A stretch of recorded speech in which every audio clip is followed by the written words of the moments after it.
Hai, Assalamualaikum. Saya Asfan Shah. Manis FM sekarang dah ada aplikasi Sweet Plus tau. So, jangan lupa muat turun sekarang aplikasi Sweet Plus di Google Play dan App Store. Okey? So, Sweet Plus memudahkan anda mengakses lebih banyak kandungan menarik di Manis FM. Dan ada artikel, video, podcast sambil dengar lagu-lagu yang best. Segalanya di sini. Mudah kan? So, teruskan mendengar Manis FM, Gaya Pantai Timur. Hujung minggu tak tahu nak pergi mana? Jom layan seleksi irama dandut dari seluruh dunia. Asyik, asyik, asyik, asyiknya bercinta. Cintaku, cintamu harus bersatu. Senggol-senggolan, cubit-cubitan, aku bernyanyi, kau petik kita. Manis Jujur bersama Misha, setiap Sabtu 2 petang, hanya di Manis FM, Gaya Pantai Timur. MZ Go, kedamaian tersohor. MZ Go, kedamaian Tengah Timur. Untuk dapatkan pelbagai pilihan emas, jom ke MZ Gold cawangan berhampiran anda, Kota Baru, Kuala Kerai, Kuantan, Kuala Terengganu, Seksyen 7 Shah Alam, Bandar Perda Pulau Pinang, Presin 15 Putrajaya, Jertih. Jangan lupa layari page MZ Gold. MZ Gold, peneraju emas tersohor di Malaysia. Cayo, kodek cayo. Tabung Darul Iman merupakan satu tabung yang diwujudkan untuk membantu meringankan bebanan rakyat Terengganu yang ditimpa musibah atau kurang bernasib baik dengan membiayai pelbagai bantuan yang bersesuaian. Sebarang pertanyaan atau permohonan boleh hubungi Sekretariat Tabung Darul Iman di talian 09-623-3535. Jika anda ingin hulurkan sumbangan untuk tabung ini, boleh terus salurkan ke akaun Maybank Tabung Darul Iman di nombor 56-3019-258034. Terima kasih. Memasuki jam 6 petang dienakkan oleh beras era Cap Sinar Timur. Harganya jimat, nasi dok berkerok, usai lembut sedap dimakan. Dapatkan di pasaran sekarang.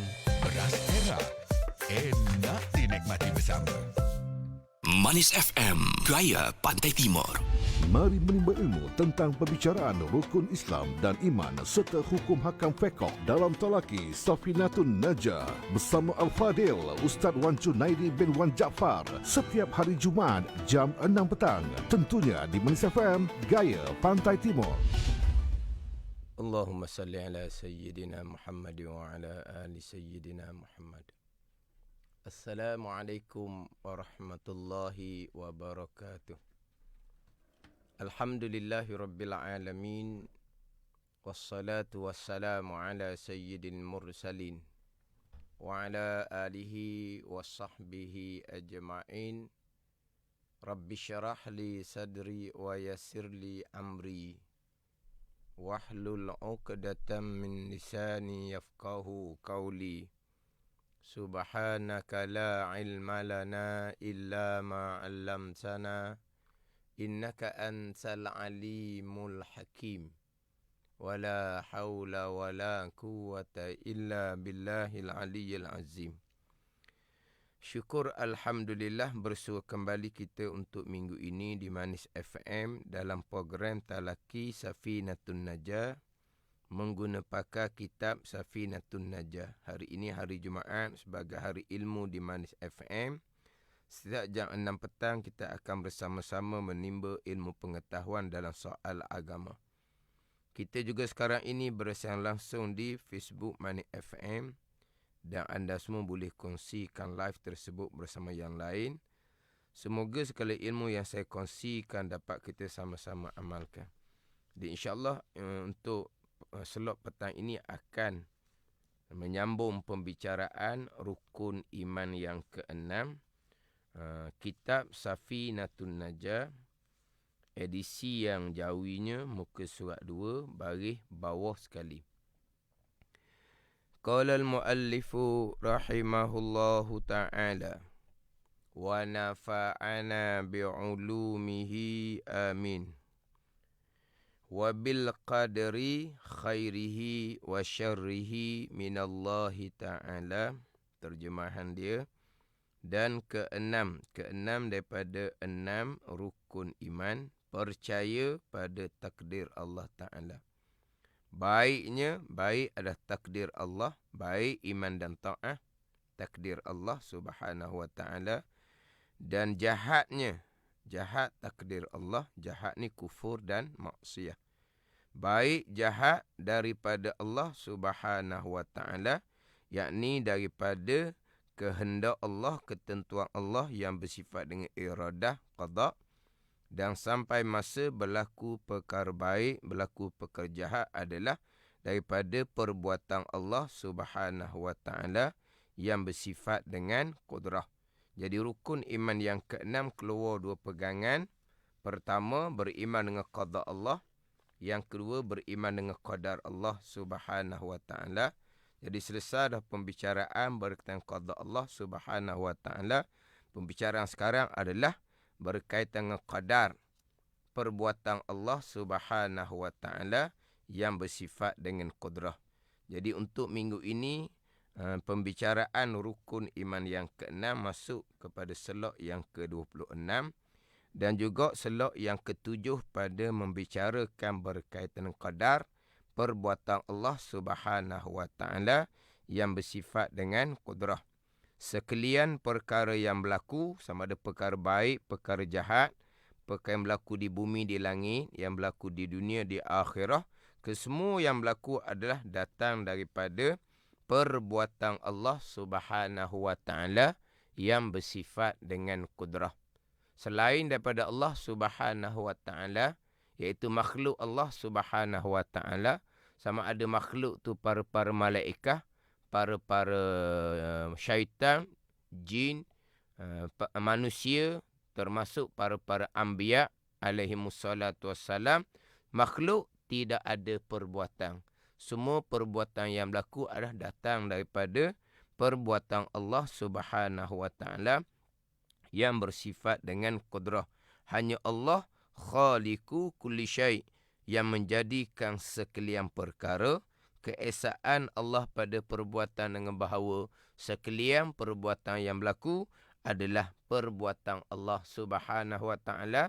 Tidak ada yang berlaku bekerjasama antara perbuatan Allah dan perbuatan makhluk, dan sama sekali tidak ada satu perbuatan yang semata-mata makhluk yang menjadikan. Kesemua yang berlaku adalah perbuatan Allah Subhanahu wa taala. Sebagai contoh, Allah lah yang menggerakkan tubuh kita. Di saat tubuh kita bergerak, banyak benda-benda, barang-barang yang berada di tubuh kita akan bergerak sama. Sebagaimana bergerak tubuh kita, perbuatan Allah. Bergerak tiap-tiap barang yang ada pada tubuh kita, walaupun sekecil-kecil perkara. Bergerak barang ada di tubuh manusia ini adalah perbuatan Allah Subhanahu wa taala yang bersifat dengan qudrah. Tidak ada perkara yang berlaku secara tabi'i, semula jadi. Yang memutuskan adalah perbuatan Allah Subhanahu wa taala. Yang menghanguskan adalah perbuatan Allah Subhanahu wa taala. Semua yang berlaku adalah datang daripada perbuatan Allah Subhanahu wa taala. Yang menggerak diamkan tubuh kita pada melakukan perbuatan berusaha, ianya adalah perbuatan Allah Subhanahu wa taala. Yang menghasilkan perbuatan hamba, perbuatan manusia, jin dan malaikat adalah perbuatan Allah Subhanahu wa taala. Berpegang, Allah menjadikan pisau dan api. Allah menjadikan tajam di pisau, panas di api, sampai masa tajam yang Allah jadikan di mata pisau, panas yang Allah letak di api yang membekas pada memutuskan dan menghanguskan, itu mensyirikkan Allah pada perbuatan. Khilaf ulama sama ada kafir pegangan tersebut ataupun pegangan yang berdosa besar, pegangan yang bid'ah pada i'tiqad, yang mana amal ibadah tidak akan diterima oleh Allah Subhanahu wa taala, yang mana amal ibadah jadi debu yang bertaburan, faja'alnahu haba'an mansura, maka menjadi oleh kami akan amal mereka itu jadi debu yang bertaburan, sama sekali tidak diterima oleh Allah Subhanahu wa taala.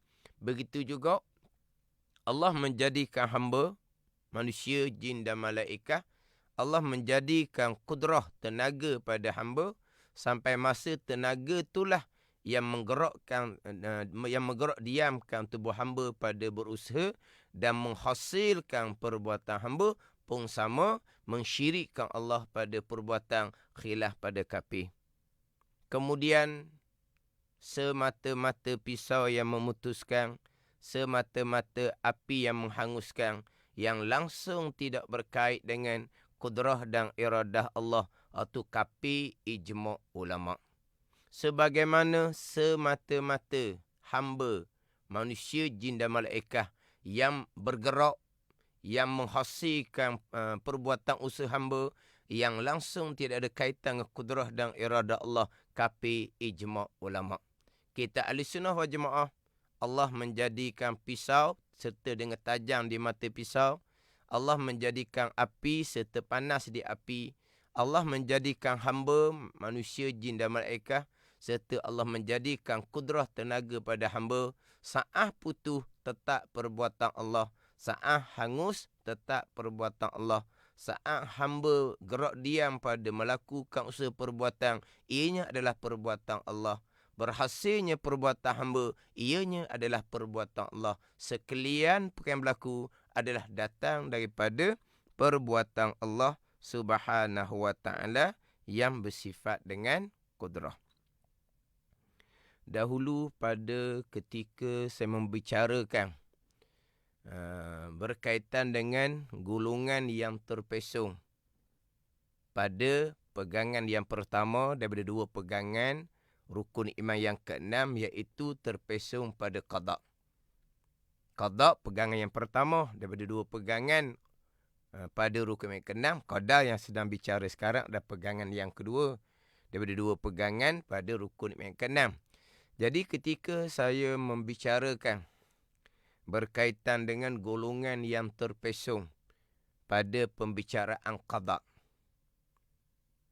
ada yang terpesong Mu'tazilah yang masyhur, perkara baik Allah mengqadakkan pada azal, perkara jahat Allah tidak mengqadakkan, kufur dan maksiat tidak ada qada Allah Subhanahu wa ta'ala. Itu pegangan Mu'tazilah yang masyhur, yang mana ijma' ahli sunnah wal jamaah, perkara jahat adalah datang daripada qada dan qadar Allah Subhanahu wa ta'ala. Itu pegangan.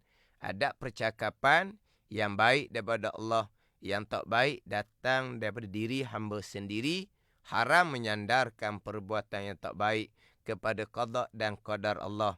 Dari segi pegangan kita, baik dan jahat, rukun iman keenam datang daripada qada dan qadar Allah Subhanahu wa ta'ala. Jadi Mu'tazilah yang masyhur menafikan perkara jahat qada Allah Subhanahu wa ta'ala, tetapi berhasil perbuatan jahat, berlakunya perbuatan jahat, gerak diam pada perbuatan jahat, gerak diam pada melakukan perbuatan kufur, gerak diam pada melakukan perbuatan maksiat, ianya adalah qadar perbuatan Allah Subhanahu wa ta'ala. Mu'tazilah yang masyhur hanya menafikan qada Allah pada perkara jahat. Allah tidak mengqadakkan perkara jahat, kufur dan maksiat. Allah hanya mengetahui seseorang hamba akan melakukan perbuatan jahat, dan Allah melihat seseorang hamba melakukan perbuatan jahat, kufur dan maksiat. Sampai masa berlakulah perbuatan jahat, yang melakukan perbuatan jahat, yang menghasilkan perbuatan jahat, kembali kepada qadar, yakni perbuatan Allah Subhanahu wa ta'ala yang bersifat dengan kudrah. Jadi Mu'tazilah yang masyhur, perkara jahat Allah tidak mengqadakkan, tetapi berlaku perkara jahat tetap qadar perbuatan Allah Subhanahu wa ta'ala yang bersifat dengan kudrah. Timbul sekarang perkara jahat tidak datang dari qada Allah, dan berlaku perkara jahat pun bukan qadar perbuatan Allah Subhanahu wa ta'ala. Berlaku perkara jahat tu macam mana? Perbuatan makhluk Allah semata-mata, perbuatan makhluk Allah berkongsi dengan perbuatan Allah, ataupun perbuatan makhluk Allah semata-mata. Kita akan bicara nanti. Yang mana selok minggu lepas saya menyatakan bahawa untuk minggu ini saya nak masuk kepada pembicaraan ikhtiar dan usaha hamba. Mana kalau untuk minggu ini tidak sempat lagi masuk bicara ikhtiar pilihan hati hamba, usaha perbuatan hamba, kalau tak sempat nak masuk, insya-Allah di selok minggu akan datanglah. Jadi golongan yang terpesong timbul sekarang lebih sesat dari Mu'tazilah yang masyhur, bukan hanya perkara jahat tidak datang daripada qada Allah, bahkan tidak datang daripada qadar perbuatan Allah Subhanahu wa taala. Siapakah yang menghasilkan perbuatan jahat? Hamba sendiri yang menghasilkan perbuatan jahat. Hamba sendiri yang menghasilkan perbuatan jahat ni macam mana? Hamba menghasilkan perbuatan jahat. Ini saya akan bicara nanti. Kemudian timbul lagi golongan yang lebih terpesong daripada Mu'tazilah yang masyhur, yang hanya menafikan qada Allah pada perkara jahat. Timbul perkara baik, perkara jahat. Tidak ada qada Allah Subhanahu wa taala, tidak ada kehendak ketentuan Allah yang bersifat dengan iradah. Allah hanya mengetahui. Qada Allah Subhanahu wa taala hanyalah menjadikan langit, menjadikan bumi, mengqadakkan langit dan bumi, mengqadakkan siang dan malam, mengqadakkan kelahiran dan kematian manusia, lahirnya bila, lahirnya di mana, waktunya bila, daripada ibu mana, jantinanya apa, itu qada dan qadar Allah Subhanahu wa taala. Sebaliknya dalam kehidupan seseorang hamba, puluh-puluh tahun hidup seseorang hamba, perkara baik yang dilakukan oleh hamba, perkara jahat yang dilakukan oleh hamba, tidak ada qada Allah Subhanahu wa taala. Allah tidak menghendaki, tidak menentukan sama ada perkara baik ataupun perkara jahat. Berhasillah perbuatan hamba pada melakukan perbuatan baik dan jahat. Berlaku tu dengan keizinan Allah. Apakah maksud keizinan Allah Subhanahu wa taala? Ini kita himpun sekali. Mu'tazilah yang masyhur, perkara baik qada dan qadar Allah. Perkara jahat Allah tidak mengqadakan, tetapi Allah mengqadarkan. Jadi sidang pendengar jangan lupalah qada, kehendak, ketentuan, ketetapan, keputusan Allah yang bersifat dengan iradah, muafakah dengan sifat ilmu. Qadar, perbuatan Allah Subhanahu wa taala yang bersifat dengan qudrah. Jadi Mu'tazilah yang masyhur, mereka menafikan perkara jahat qada Allah, tapi Mu'tazilah yang masyhur beriman bahawa berhasil perbuatan jahat qadar perbuatan Allah. Timbul golongan yang lebih terpesongnya, perkara jahat bukan qada serta bukan qadar perbuatan Allah. Jadi macam manakah berhasil perbuatan jahat? Siapa yang melakukan? Terkadang disebut sebagai dengan keizinan Allah. Pergi pula kepada yang lebih sesat laginya, yang timbul sekarang, bukan perkara yang jahat. Perkara baik sama, perkara jahat sama. Tidak ada qada Allah Subhanahu wa taala. Allah tidak menghendaki, Allah tidak menentukan, Allah hanya mengetahui. Seseorang akan melakukan perbuatan baik, seseorang akan melakukan perbuatan jahat. Allah tidak menghendaki, Allah tidak menentukan, Allah hanya mengetahui. Sampai masa hamba melakukan perbuatan baik dan jahat. Berlakunya perbuatan baik dan jahat, berhasilnya jadinya perbuatan baik dan jahat dengan keizinan Allah Subhanahu wa taala. Qada Allah tidak ada. Itu satu pegangan yang terpesong. Sebab sidang pendengar maklumi, rukun iman yang ke-6 tiap-tiap minggu saya mengulangi bahawa rukun iman yang ke-6 ada dua pegangan. Satu qada, satu qadar. Sidang pendengar kena memastikan bahawa pegangan qadar dan qada berlandaskan kepada pegangan Ahli Sunnah wal Jamaah. Berlandaskan kepada pegangan yang bersumberkan Al-Quran dan hadis Nabi sallallahu alaihi wasallam. terpesong pada pembicaraan pegangan qada dan qadar, amal ibadah sama sekali tak akan diterima oleh Allah Subhanahu wa taala. Kemudian qada dan qadar, dua pegangan ini ada terpesong asing-asing. Ada terpesong pada qada, qadarnya tidak terpesong. Ada pula qadanya okey, ahli sunnah wal jamaah, qadarnya terpesong. Jadi ada terpesong asing-asing. Yang saya sebut tadinya perkara jahat, Mu'tazilah, mereka tidak imani perkara jahat qada Allah. Tapi mereka imani bahawa perkara jahat adalah qadar Allah. Mereka terpesong pada satu daripada dua pegangan. Timbul sekarang perkara jahat yang berlaku, qada Allah pun tidak, qadar Allah pun tidak. Bukan qadar, bukan perbuatan Allah yang menjadi yang menghasilkan perbuatan jahat. Yang berlaku perbuatan jahat dengan keizinan Allah, tapi bukan Allah yang lakukan. Apa makna dengan keizinan Allah? Yang lebih terpesongnya laginya, bukan perkara jahat, perkara baik pun bukan datang dari qada Allah Subhanahu wa taala, Allah hanya mengetahui. Kemudian pergi pada qadar, berhasilnya perbuatan hamba yang melakukan perbuatan baik, yang melakukan perbuatan jahat pun sama juga, bukan datang dari qadar perbuatan Allah, dengan keizinan Allah Subhanahu wa taala. Kita berpegang dengan pegangan ahli sunnah wal jamaah. Kita menyebut juga segala yang berlaku ini adalah berlaku dengan keizinan Allah Subhanahu wa taala. Kita ahli sunnah pun menyebutkan bahawa berlaku ni biiznillah, dengan izin Allah. Apa makna biiznillah? Biqudratihi wa iradatihi. Biqada'illah wa qadarih. Ni kita ahli sunnah wal jamaah. Dengan izin Allah, dengan makna perbuatan kudrah Allah dan kehendak iradah Allah Subhanahu wa taala. Dengan izin Allah, dengan makna qada dan qadar Allah Subhanahu wa taala. Tapi saya bicara tadi, golongan yang terpesong, mereka menyebut dengan izin Allah. Tapi bukan dengan makna perbuatan Allah yang bersifat dengan kudrah. Bukan makna kehendak Allah yang bersifat dengan iradah.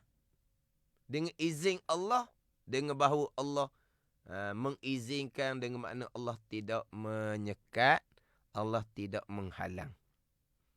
Allah tidak menyekat, Allah tidak menghalang.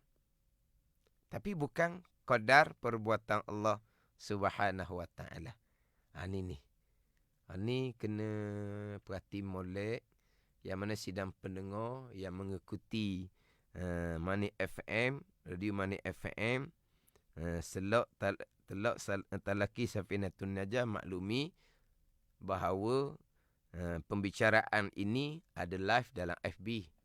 Boleh diikuti kembali, boleh di-share, boleh disimpan untuk diulangi dengar kemudian. Ambil kesempatan peluang molek untuk memastikan pegangan sendiri, pegangan mereka yang bertanggungjawab, berpegang dengan pegangan ahli sunnah wal jamaah, pegangan Al-Quran dan hadis Nabi sallallahu alaihi wasallam. Ini sebagai pengajaran. Nanti saya akan sambung balik dengan izin Allah, pegangan golongan terpesong. Nanti saya akan sambung balik. Cuma saya nak cerita sebagai satu pengajaran. Orang memanglah, ini orang-orang yang rupa taat lah. Orang yang rupa taat. Orang yang sentiasa berjemaah, orang rupa taat. Membicarakan berkaitan dengan Alhamdulillah, dia kata. Semenjak makan satu obat tu, Alhamdulillah, dengan izin Allah sembuh. Tu. Ini percakapan yang ada sandaran. Yang pertama, mengangkatkan kepujian kepada Allah. Yang kedua, menyandarkan sembuh tadi tu kepada Allah Subhanahu wa taala. Kalau dia bercakap Allah, patutlah obat ni mahal. Yang rekomen obat ni pun bukan doktor biasa-biasa ni. Ni doktor yang pakar. Doktor yang terkemuka. Yang rekomen obat ni. Obat pula bukan obat murah-murah, obat mahal. Tapi lepas makan obat tu, Allah kata, macam penyakit itu macam, dia apa? Macam ambil cabuk, pakai buang gitu je. Cabuk buang gitu je. Pada ini cakap orang kampung lah. Maknanya dia kata lepas makan obat mahal yang direkomenkan oleh doktor pakar tadi tu, lepas makan obat tu, penyakit itu hilang seolah-olah nyegak macam kita ambil penyakit genggang dengan tangan, kita pun cabuk, kita pun buang. Gitu. Maknanya jadi sungguh obat mahal yang direkomenkan oleh doktor pakar, doktor yang terkemuka tadi tu. Alhamdulillah pun tak dok. Sandar kepada Allah pun tak dok. Lepas tu macam mana? Kita jangan duduk nak tahmah pula. Itu cakapan yang tidak ada menyebut pujian kepada Allah. Tapi pegangan mereka macam mana? Mereka orang Islam. Mereka bercakap seumpama tu dipanggil bercakap isnad majazi. Nanti saya akan bicara kemudian. Ni semua saya sudah bicara berulang kali. Dipanggil isnad majazi, sandar kepada asbab obat tetapi secara majazi, letak sahaja. Pegangan segala-gala yang berlaku adalah qada dan qadar Allah. Sebab mereka orang Islam. Kalau orang bukan Islam bercakap seumpama tu, memanglah itulah pegangan mereka. Sebab mereka tidak ada Tuhan. Adapun orang Islam ni yang ada dua kalimah syahadah, asyhadu an la ilaha illallah wa asyhadu anna Muhammadar Rasulullah, dia bercakap seumpama tu, dikatakan percakapan isnad majazi, letak sementara kepada obat. Hakiki pegangan tetap berlakunya sembuh, jadinya sembuh. Penyakit macam ambil cabut buang adalah qada dan qadar Allah Subhanahu wa taala. Tapi cakap tu cakap dok sakut langsung ni. Dok letak langsung kepada Allah Subhanahu wa taala. Dok comellah cakap gitu. Ni kita balik kepada, tapi pegangan jangan kita tahmah. Jangan kita tahmah pula. Kamu ni cakap obat ni, syirik kamu, kafir kamu. Ingat baik, mensyirikkan orang yang mukmin, mengkafirkan orang mukmin, syirik kafir akan kembali kepada yang mensyirikkan, yang mengkafirkan. Tu dicakap obat, cakap asbab, tak ada salah. Tu cakap asbab. Pegangan orang, kita jangan kita nak tahmah pula. Jangan nak tahmah pula pegangan orang. Saya balik kepada cerita hok cakap comel. Alhamdulillah semenjak makan obat ni, dengan izin Allah sembuh, dia kata. Macam Alhamdulillah pun ada. Sandar pula dengan keizinan Allah Subhanahu wa taala. Comel. Tiba-tiba dia sambung. Ni. Cakap molek, tapi pegangan tiba-tiba tak molek. Tadi cakap obat semata-mata, tak sandar langsung dengan Allah Subhanahu wa taala. InsyaAllah pegangannya tetap qada dan qadar Allah Subhanahu wa taala. Ni cakap molek ni dengan izin Allah. Alhamdulillah dengan izin Allah. Sambung pula kemudian, Allah mengizinkan obat menyembuhkan penyakit saya. Allah mengizinkan obat. Sekarang ni Allah menyembuhkan ke tidak? Tak. Allah letak dah kandungan di obat. Allah mengizinkan obat tu menyembuhkan dengan kandungan yang Allah letak di obat. Hak tu jangan lupa sidang pendengar. Itu mazhab tabaiyin yang berpegang kuah. Kekuatan yang Tuhan jadi pada sesuatu, kandungan yang Tuhan jadi di obat, ia bekah. Ini khilaf ulama, kafir ataupun dosa besar lagi bid'ah. Dengan izin Allah comel. Tetapi disambung pula dengan izin Allah dengan makna Allah mengizinkan obat tu menyembuhkan penyakit saya dengan kandungan yang Allah letak di obat. Kandungan yang ada di obat tu memang Allah yang jadikan. Selepas Allah jadikan kandungan di obat, Allah mengizinkan dengan bahawa Allah membenarkan kandungan diobat yang menyembuhkan dengan bahawa bukan Allah dengan keesaan yang menyembuhkan, bukan. Perbuatan Allah hanya jadikan obat. Perbuatan Allah hanya letakkan kandungan sesuatu di obat. Habis perbuatan Allah yang menyembuhkan, kandungan di obat sini menyembuhkan. Dengan bahawa Allah mengizinkan, Allah membenarkan. Tapi bukan perbuatan Allah. Ini mensyirikkan Allah pada perbuatan. Ini mazhab tabaiyin yang khilaf ulama pada kafir. Cakap molek. Tapi pegangan salah. Saya balik semula kepada persoalan tadi. Hak golongan yang terpesong. Perkara jahat bukan qada Allah. Berhasil perkara jahat pun bukan qadar perbuatan Allah. Satu golongan baik dan jahat tidak ada qada Allah. Berhasil perbuatan baik dan jahat dengan keizinan Allah. Apa makna? Allah tidak menyekat, Allah tidak menghalang. Allah tidak menyekat, Allah tidak menghalang.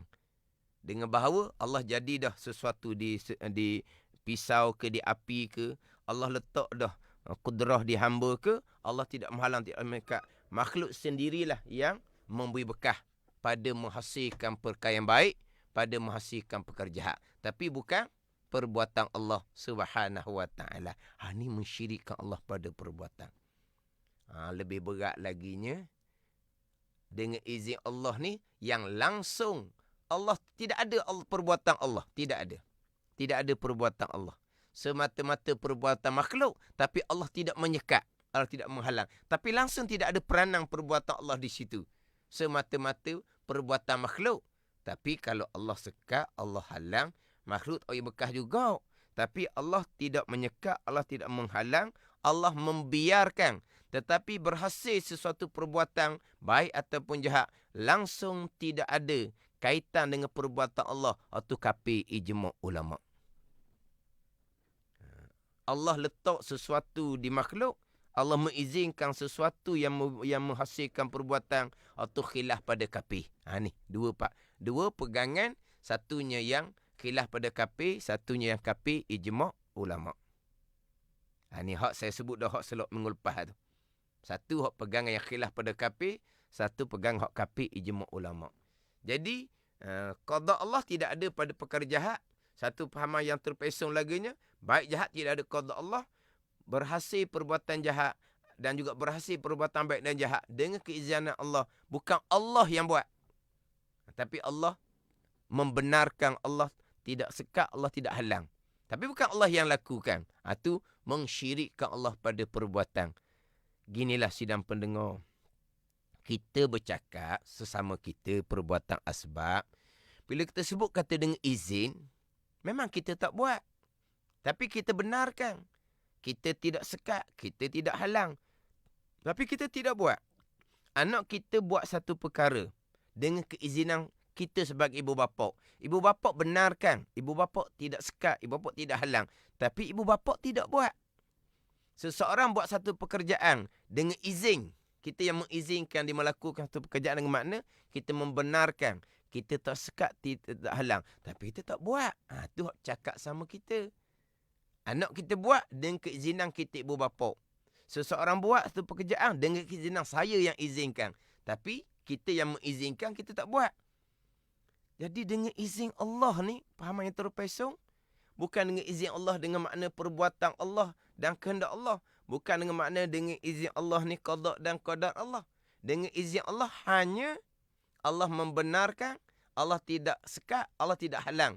Tapi berhasil perbuatan, berlaku perbuatan baik dan jahat, dan berhasil perbuatan baik dan jahat, bukan perbuatan Allah Subhanahu wa taala. Satunya perbuatan makhluk Allah dengan kekuatan yang Tuhan letak di sesuatu, atau khilaf pada kafir. Perbuatan makhluk Allah semata-mata yang langsung tidak ada kaitan dengan kudrah dan iradah Allah, atau kafir ijma' ulama. Hak menyebut bahawa perkara jahat bukan qada Allah, berhasil perkara jahat bukan qada dan qadar Allah, berhasil perkara jahat dengan keizinan Allah, tapi bukan Allah yang lakukan. Ini satu. Yang kedua, baik dan jahat tidak ada qada Allah, dan berlaku perkara baik dan jahat dengan keizinan Allah, dengan bahawa Allah membenar, Allah mengizinkan, Allah tidak sekat, Allah tidak halang, tetapi bukan Allah yang melakukan. Ini semua contoh-contoh pegang yang terpesong yang ada dalam pengajaran-pengajaran. Jadi sedang pendengar pengajian kita dalam bab qada dan qadar ini, yang saya perici satu-satu, naik satu-satu pembicaraan, saya ulang, biarlah sama-sama kita memahami satu-satu pegangan, mantap pegangan, kita memahami satu-satu persoalan pegang bab qada dan qadar, biar sampai tahap tahqiq. Tahqiq mana apa ni? Kejak, jelas, nyata, sahih, cerak. Mari sesiapa sekalipun yang menghuraikan berkaitan qada dan qadar, yang terpesong dari pegangan yang sebenar, walaupun yang bawa datang tu bukan sebarang-sebarang orang sekalipun, orang terkemuka sekalipun, tapi apabila kita mendengar, kita boleh membezakan. Ini bukan pegangan ahli sunnah wal jamaah dalam bab qada dan qadar. Inilah pegangan yang terpesong. Kita boleh membezakan. Maknanya, lulu fardu ain kita pada pembicaraan qada dan qadar Allah Subhanahu wa ta'ala. Kemudian golongan yang terpesong, yang saya sebut dengan nama-nama sekali, nama kita tak tahu, tapi tahulah itu pengatur terpesong. Sudah cukup. Kita mengetahui itu pegangan yang terpesong. Cuba jelaskan terpesongnya macam mana. Jelaskan. Kita tak pandai nak jelaskan. Tu tak ada masalah tu. Boleh menjelaskan, boleh menghuraikan dan boleh mematikan pengajaran akidah yang terpesong. Itu ilmu tauhid qada fardu kifayah. Tapi kalau kita tak boleh menghuraikan, kita hanya boleh membezakan dan menyatakan itu pegangan salah. Kita tak boleh nak menghurai, menjelaskan kepada anak bini kita sendiri, kaum keluarga kita sendiri. Kita hanya boleh kata yang dibicara tu salah. Kamu kata salah tu dia siapa, kamu siapa? Salah kat mana? Saya tak pandai nak beritahu tapi salah. Makna kita hanya ada ilmu fardhu ain untuk diri sendiri. Tapi kita tidak ada ilmu fardhu kifayah. Yang mana kita boleh menghuraikan, kita boleh menjelaskan kepada keluarga kita untuk memastikan mereka terselamat daripada pegangan yang terpesong. Jadi, untuk pembicaraan qada dan qadar yang kita bicara bab qadar sekarang, jadi bab ikhtiar usaha tu pula. Ikhtiar usaha insya-Allah lah. Di selok minggu hadapan saya akan membicarakan berkaitan dengan ikhtiar dan usaha, perbuatan ikhtiari hak mana, perbuatan ikhtirari hak mana. Ini satu-satu selok, satu-satu tajuk. Saya berpindah, beralih satu-satu tu secara perlahan-perlahan. Walaupun kita sekarang ni selok yang ke-26 dah sekalipun, tapi tak apalah dia jadi panjang kerana saya ulang-ulang. Mudah-mudahan kita semua, kaum keluarga kita semua berpegang dengan akidah yang sebenar, akidah ahli sunnah wal jamaah. Terpelihara kita daripada pegangan-pegangan yang terpesong. Sekian berlaku qada dan qadar Allah. Walaupun kita ahli sunnah wal jamaah, wajib berpegang. Hamba ada pilihan dan perbuatan, tetapi pada hakikinya pilihan dan perbuatan hamba tetap qada dan qadar Allah Subhanahu wa ta'ala. Wallahu a'lam. Bismillahirrahmanirrahim. Alhamdulillahirabbil alamin. Wassalatu wassalamu ala sayyidil mursalin wa ala alihi wa sahbihi ajma'in. Allahumma aftah alaina futuhal arifin. Allahumma allimna ilma akdamin wa fahimna famas sabiqin warzuqna ruqat talibin. Allahumma zidna ilman wa alhiqna bis salihin. Wa sallallahu ala sayyidina Muhammadin wa ala alihi wa sahbihi wa sallam. Walhamdulillahi rabbil alamin. Wassalamu alaikum warahmatullahi wabarakatuh. Mari menimba ilmu tentang pembicaraan rukun Islam dan iman serta hukum hakam fiqh dalam talaki Safinatun Najah bersama Al-Fadil Ustaz Wan Junaidi bin Wan Jaafar setiap hari Jumaat jam 6 petang. Tentunya